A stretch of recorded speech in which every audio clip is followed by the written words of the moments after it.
எல்லா காமின் சாபங்கள், ஜென்ம சாபங்கள், பரம்பரை சாபங்கள் எல்லாம் முறிக்கப்பட்டு வாழாக்காமல் நான் தலையாக இருக்க போகிறேன், கீழாக்காமல் மேலாக இருக்க போகிறேன், ஜாதிகளுக்கு மற்ற வெட்கப்பட்டு போகிறேன். காரணம் என்ன? இந்த சவகாசம்லாம் ஏற கட்டணும் ஐயா. இந்த நிர்வாணம் அதெல்லாம் தூக்கி போடணும். நிர்வாணத்தை மூடுறவன் எப்படி இருக்கான்? நிர்வாணத்தை பறைசாற்றவன் எப்படி ஆனா? Whatever studies you give to your children, still they are slaves.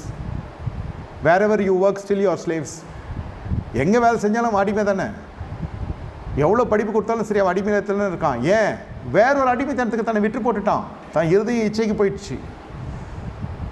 ஆனால் இந்த பாலியல் சம்மந்தப்பட்ட விஷயத்தில் ஈடுபடுறதை விட அதை குறித்து பேசுறது தான் பாவம் அதிகம் அப்படின்றது காம் நமக்கு உணர்த்துறார்.